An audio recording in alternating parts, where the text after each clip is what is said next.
Tonight, 2 children died in separate accidents yesterday. LTA issues directives to staff on customer care services, and EU agriculture workshop to commence from tomorrow. Good evening, you're watching Fiji Today. 2 children died in separate incidents yesterday. A 5-month-old baby was killed in a house fire at Serua, while a 3-year-old boy died in an accident in Lambasa.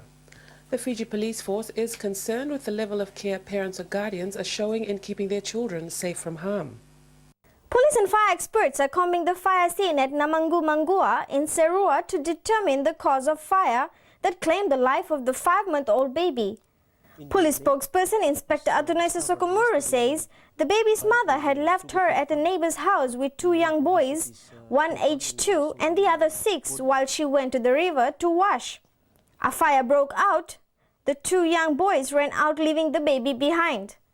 Villagers' attempts to rescue the baby from the fire proved futile as the fire destroyed the 7-bedroom wooden home. At Nananduna in Lambasa, a 3-year-old boy was thrown out of the family car that had veered off the road as it tried to avoid a pothole. Inspector Sokomuri says the child was standing inside the car and was securely fastened with a seat belt. He says it's alarming to note the cases of kids dying because parents or guardians are failing to properly keep them safe.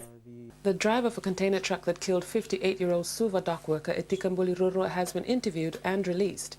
Police spokesperson Inspector Atunesa Sokomuri says they are waiting for the results of the post-mortem to be carried out on Mbuliroro today before proceeding further in the case.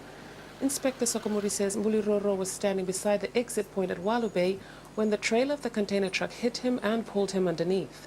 His death brings to 38 the number of people who have died on our roads this year. A stern directive has been issued to all staff of the Land Transport Authority to provide nothing less than the best service to customers. LTA CEO Naisa Tunadeva says the directive is the result of complaints against LTA services.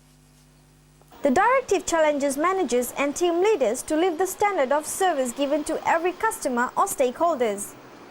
Mr. Tunadeva says senior management is continually putting in place structures to improve the level of service, so it's a disappointment and frustrating as well when complaints continue to surface. He says that some staffs don't understand that without the people of Fiji, LTA would cease to exist. He added the attitude that should be stamped out is treating customers like a burden instead of the employers. Complaints range from a failure to address queries from the public, rude, arrogant attitudes, unprofessional conduct to a lack of response on issues where customers inquire about services LTA provide. Managers and team leaders have been challenged to map out strategies to increase work passion and appreciation. The directive also reminds staff that don't leave their game or become passionate about their work to leave LTA. They have been urged to grow a culture of service with respect, humility, care and diligence. Join us again after the break.